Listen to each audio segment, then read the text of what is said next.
Hello, everybody, and welcome to the God Talk, guys. My name is Michael Mack. This is my good friend Michael Koran, and each week on Cambridge Community Access Television, we pull up a chair and talk about God and talk about matters of faith.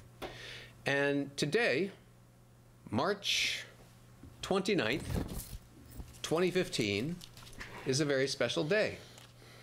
And many of you may recognize these palm fronds that I'm waving that will give you a clue about what day it is. Of course, this is, I think I'll leave them right there. This is Palm Sunday. So this is the last week of Lent, and it is during this week that we will encounter the Passion of Jesus Christ in advance of Easter Sunday next week, in which he will rise from the dead in faith traditions, Christian faith traditions all around the world.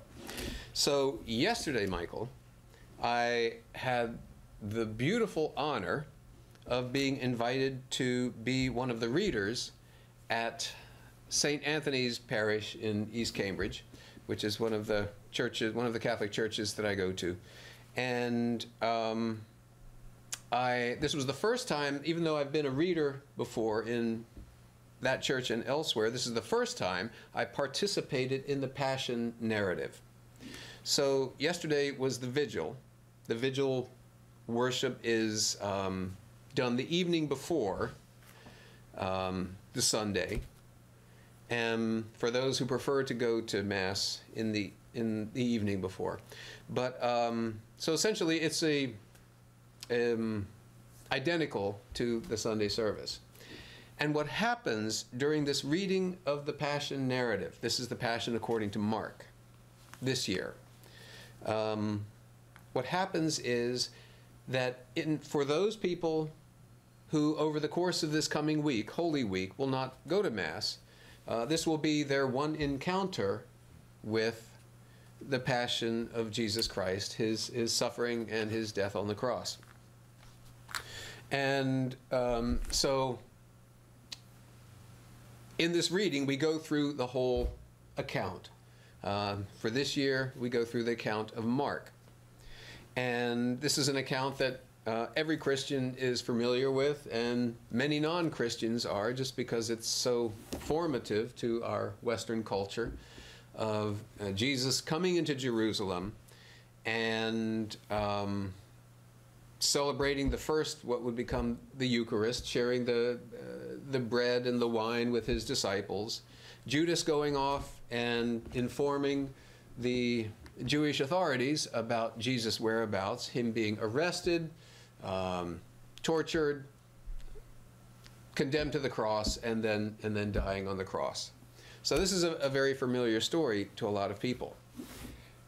And I thought it was a story very familiar to me. But in preparation for this reading yesterday, taking a good close look at Mark, at this Passion narrative, I realized that there was something that I had never seen before, or at least that never registered for me before. There's a little event, and it's so little that if you're not paying attention, if you're checking your iPod or thinking about something that's happening outside the church service, you'll miss it. But it is a really fascinating event. And this is what it is. Actually, Michael, if you have it before you, if you want to read it. But this will be a translation not familiar to you. What is this? Okay, folks, give us a moment to get our act together here. So this is Mark 15, I think. So Mark 15, and okay, we're getting closer, closer, closer. Okay, I'm sorry, 14. Mark 14. Mark 14, verse 51. Okay, this is... Now, let me do the quick setup for this. Okay. So, Jesus and his closest disciples are in the Garden of Gethsemane, and he's praying. This is his agony in the garden.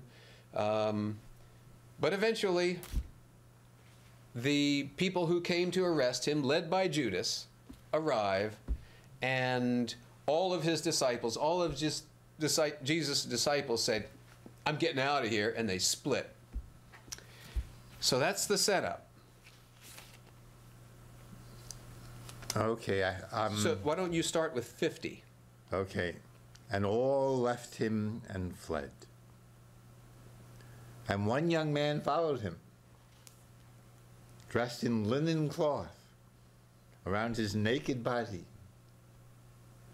And they seized him. But he left the linen cloth behind and fled. Ran away naked. Yep. Is my translation. I'd never seen that before. So all of Jesus' disciples are fleeing, and I'm imagining them all running away, flying off into the darkness to avoid the people with the clubs and the swords to come to arrest Jesus. And then there's this young man who is one of Jesus' followers, and he's wearing a linen cloth, and he is seized, but he manages to get away, and he runs away naked. Who is this young man, and why is he in here? The Gospel of Mark is the shortest of all of the Gospels. It is the one that is most condensed, and scholars believe that it was the first Gospel written. It is attributed to John Mark, who was a companion of St. Paul's some years later, maybe 10 years or so later. And the Gospel of Mark is attributed to him, John Mark. We don't know for sure, but that's the attribution. So who is this young man? Some believe that this young man is John Mark himself. Oh. And the reason is because it was something of a tradition back then that if you wanted that it wasn't proper, it wasn't fitting to include yourself in a story. It was somehow it was unseemly to include yourself. And so what writers would do is to include a clue about who was writing. So for example, in the Gospel of John, nowhere in there does it say, I, John, saw these things happen. It says the disciple that Jesus loved. That's as close as we can get. Yeah. And other, I think that other Gospels refer to John as the disciple that Jesus loved. I'm not sure. But, so we get clues. And the thing that so that's one thing that I find really interesting. And the other thing that I find really interesting is that, and I didn't realize this until today, as I was reading a little more closely, that later on in Mark, towards the end, almost at the very end of Mark, a young man appears again. Yes. And who is the young man? Well, or rather, how does the young man appear? Or do you want to read it? Oh, if you want to, I did read it, thanks to you telling me, but where exactly is it? So this would be Mark, Would be the next Mark chapter. 16. Yeah. Mark 16 at the beginning, and why don't you start with, start with 16:1, and just go until we connect to the young man. When Sabbath was over, Miriam of Magdala and Miriam of Yaakov and Shlomit bought aromatic spices so they may go and anoint him. This is after he's crucified. After Jesus is crucified, yeah. And very early on the first day of the week, Sunday, they come to the tomb as the sun is rising. Right at dawn. They say to each other, who will roll away the stone for us from the entrance to the tomb? Women in need. They look up and see the stone has been rolled away. Then going into the tomb, they see a young man sitting on the right, dressed in a white robe. and they're utterly astonished. He says to them, "Don't be alarmed. You're looking for Jeshua of Nazareth, the one who is crucified. He is raised. He is not here. See the place where they laid him, but go tell his students and Shimon Kepha, Simon Peter, he is going ahead of you to the Galilee. There you will see him, just as he told you." So they go out and flee from the tomb, seized by trembling and ecstasy. Okay.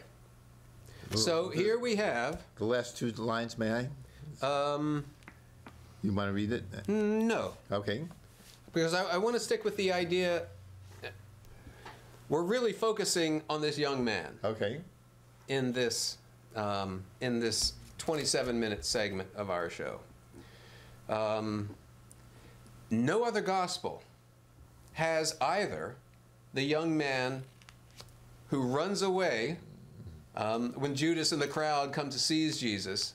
No other gospel has that, nor does any other gospel have the young man there at the tomb. Yep. There are gospels where the disciples go to the tomb and they see nothing there. So Peter and John, I think, they go in, they see nothing, they see the linen cloths, but they see no person. So it's only in Mark that there's this bookend between the beginning of the Passion and its end through the resurrection. This is what scholars say. This is the end of the book of Mark, the Gospel of Mark. What follows, they know from verbal analysis, was not written by the same person who wrote these words. Well, that is an ongoing conversation that scholars are having. That the earliest manuscripts seem to end on the image of the women running away afraid. Yep. And that's where it ends. And the young man is staying there. The young man is still at the tomb. The women run away and he's there. Yes. Yeah. So later, as you're suggesting, later versions of this gospel have a condensed version of Jesus appearing to various disciples and then saying, "Go out in the world and But there's preach no the gospel." question among scholars that those were additions. They're not written in the same way that this gospel. I'm willing to go with you on Okay. that. Okay. But that's not really the point of this show. The point of this show is about this young man who is bookending the Passion. Very and nice. who is this guy? I mean, some scholars have suggested, alternatively to it being the gospel writer John Mark, which is a very attractive idea, that it might be, once again, the disciple who Jesus loved, who just can't seem to get... No. Can't seem to... Yes, scholars have suggested that. Yes. Why wouldn't they? Some scholars have suggested that it's... And some scholars have suggested that that young man was James, the brother of the Lord. Now, it seems that this young man is not one of the 12 students. That's because he's not clear. named. He's not named. No, even more than not named, it says that they run away. Right? You just read that. We read that the disciples ran away. The students run away. The students run away, yes. But why? Why spend 2 verses on this nameless young man? I think you've convinced me. It's John Mark. Yes. I might be convincing myself. Now, if it's John Mark, what do we make of it? Well, he was a little braver than the rest because he didn't run. At first, he didn't run. He didn't run. But he apparently wriggled out of the linen cloth. And he was clever. And then ran away naked. So, and then in the tomb, he's helped Jeshua wriggle out of the tomb. So this is a good escape. Now, we don't know it's the same young man. No, but it could be, yes. It could be. And a great escape artist. Everyone's got their talents. And he doesn't mind being naked. Now, I'm not sure, is he dressed in white in both accounts, or is he simply dressed in linen? A white robe, it was. A white robe in the second account. Yes. But in the first account, linen, let's just have a look. That's 14. A young man wearing nothing but a linen cloth around his body. It's Okay, not so white. it's But just linen, linen is white, no?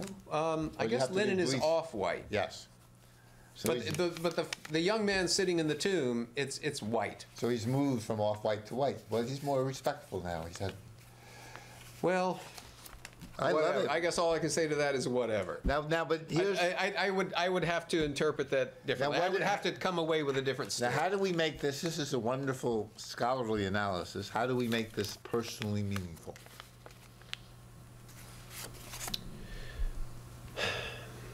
You know, you're Sure, I understand. You're I a understand. preacher. Yeah. People. I see the preacher say, "We are all in the tomb, and this is Easter, and we're all rising from the tomb." Of course. So, how would you do? What would you do with this particular wonderful? That's a really great question. I mean, the first thing that I did simply was to be kind of amazed that this little tidbit was there. The one about the young man running away naked after being seized. Now, what's not clear, I should say this, looking at the text, one thing that's not clear, not precisely clear, is whether the young man was seized or whether it was Jesus who was seized and the young man ran away naked from his, ran away from the scene naked. No, but it was they seized the young man's linen. It depends. That's not entirely clear because No? sometimes in the Gospels, the writer, the evangelist, will refer to Jesus as him, and sometimes it refers immediately to the preceding object, to the noun preceding, and so okay, that's obviously Jesus. But this seems pretty clear. And Okay, all what does it say? and all left him and fled. That's all the students. Okay, And one young man followed him. right. So that him is definitely Jeshua, for sure. One young man followed him. Dressed in linen cloth. And so are we saying that, do you think that that means he followed him as Jesus was being led away? Yes, Okay. yes, for sure. Okay. Dressed in linen cloth around his naked body. Okay. And they seized him. And, okay, presumably that's the crowd. Not the disciples that ran away. That's Right. the crowd that seized But he him. left the linen cloth behind and fled. Yeah. He's no fool. He was staying for a while until he was seized. Good for him. And honest. So here, well, speaking of personal takeaways, I mean, one personal takeaway is a sense of admiration for the courage of the young man when all of the others, including the big shot Peter, who we all love for his frailties, he and John, the whole kit and caboodle, they vanish, except for this young man. So I suppose in a way, if this young man is the evangelist Mark, he's sort of like tooting his own horn just a little bit, saying everybody else ran away, but I stuck it out, at least for a little while longer. And then I ran too. And then I ran too. That's true. That's true. So, I mean, what could that be of help to us? To stick it out a little longer and then get out when you... Has that ever helped you in your life? Sticking it out a little bit longer. Yes. Yes, how? Sticking it out a little bit longer sometimes is what matters most.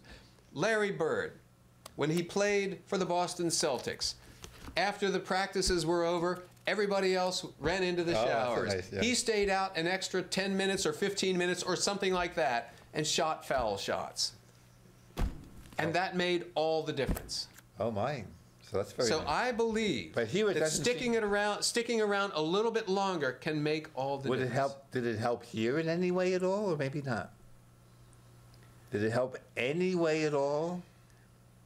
Because this is a very purposeful, written, as you said, condensed gospel. Would it have helped Jeshua in the tiniest? Stick I might be touched if people are taking me away. It really matters. And everybody scrams except for one person. And you stick around a little bit longer, I would be touched. Yeah, that would too. help me to Me too. tears. Me too. And in fact, the women who followed Jesus to his crucifixion, I can't help but believe that as difficult as it was for them to see such a brutal. It helps him. He was able to finally say, "Well, this to is." see that somebody is still with him. Although his last words in Mark are tough, boy. Boy. They Father, no, my God, why have that's you it. Why have forsaken you forsaken me? me? That was it. Yeah. Why have you, and this translation is, why have you abandoned me, which is Yes. more close to our modern English. And that was, Yeah. but that's part of a psalm. You know this, right? Of course, yeah. And the psalm ends with a reconciliation and a finding of God. So it's very a mirror. The Yeah. gospel, this section of the gospel will mirror the psalm Yeah, in that there is the forsaking, and then there is the finding. The again, finding. connecting again, and it's usually said in to really remind everybody who doesn't know Hebrew that this is a psalm because this is in the Hebrew. That Jeshua is right, saying this right, a lot. right. And in fact, in the Eloi, Mass, Lama sabachthani. in the Mass yesterday, I can tell you exactly what psalm it was because it was part of the Mass. So it's reflected in the church service. And for those scholars out there who want to know, the psalm is Psalm 22.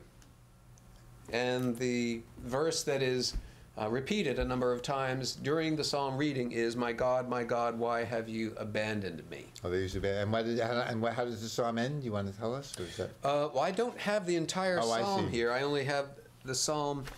Oh, I see. Good. We don't have the. Let me see. It ends with praise. Yes, that is the psalm. Oh, okay. You want to read that? to us? Okay. Well, I'm not absolutely sure that this is the end of the psalm, but it does end on an up note, at least the reading that we had yesterday. So after the final repetition, after the repetition of my God, why have you abandoned me? These are the psalm verses. I will proclaim your name to my brethren. Wow. In the midst of the assembly, I will praise you. You who fear the Lord, praise him. All you descendants of Jacob, give glory to him. Revere him, all you descendants of Israel. And now he's promising this. This is almost very Jewish, a bargain with God. Yeah. Because right before it, I will say, this is what I will say. These are the things I will say. But he says this right before those words. But Yeah. you, O Lord, be not far from me. And we know this. Yeah. O my help, hasten to aid me. So he might be getting closer, but he's still moving God to be close to him. We know you're an expert at this, praying. I'm no expert. You're an expert. I'm just a sinner trying to be a saint. Yes, but asking God to hasten to aid me. Well, sure. Yes, be not far from me. That's very touching. What an ending. Oftentimes, what a great writer John Mark is. He was the first one to give that ending. There's many possible endings, you know. Jeshua has many other words that's accomplished in another gospel, are his last words. Yeah. John Mark is very sparse. Very concise. He doesn't have the stories of Jeshua appearing after he dies. He hints of it. He has the young man, actually. The young man says Jeshua will appear as he has said. If that young man appearing the second time in the tomb, if that is John Mark. Yes. I mean, typically that young man is rendered as an angel. Wearing the white. Yeah, that takes away the human of it. But if it is John Mark, yes, then that would be quite a statement of I was there. But I was there at the beginning of his execution, and I was there at his when he rose resurrection. Yes, I saw it all. And he doesn't use the word resurrection. He's risen. It could be all kinds of things in my mind. We won't go there now, but he is risen and he's going to come. But it's written so. Yeah, he will see you. But he's written so well. He doesn't show this. It's a promise. We can leave the end of the Gospel of Mark and wonder with the promise. We're left with a promise. And wonder if it's true even. And even it's so human in its and so powerfully written. I'm sure you love that. I love that. I love the way that the Gospel of Mark ends without the earliest versions that Yeah. we have of it ending, Yes, yes. which are, would you like to read them? The very end of the Gospel of Mark? Right, there was just two more sentences. So they Okay. went out and fled from the tomb, seized by trembling and ecstasy. What a lovely combination. We know that. And they said nothing to anyone. They are afraid. That is the last words. That is so. It's like your poems. You know, none of this wrapping it all up in a nice, just there's hope here. The young man says that, but we don't know, which really That's what I love about resonates. it. The expectation, the hope, the promise. And we don't it's just know. that the whole moment is just pregnant with infinite possibilities. Including not knowing. Yeah, exactly. Including not Which necessarily- I believe, with personally, not knowing is what it's all about. Wow. Because when we are in a state of not knowing, all things are possible. Wow. That's where God is. So this is a great, you could really trust a writer who ends so well. You really could. Yeah. He's not going to bullshit you.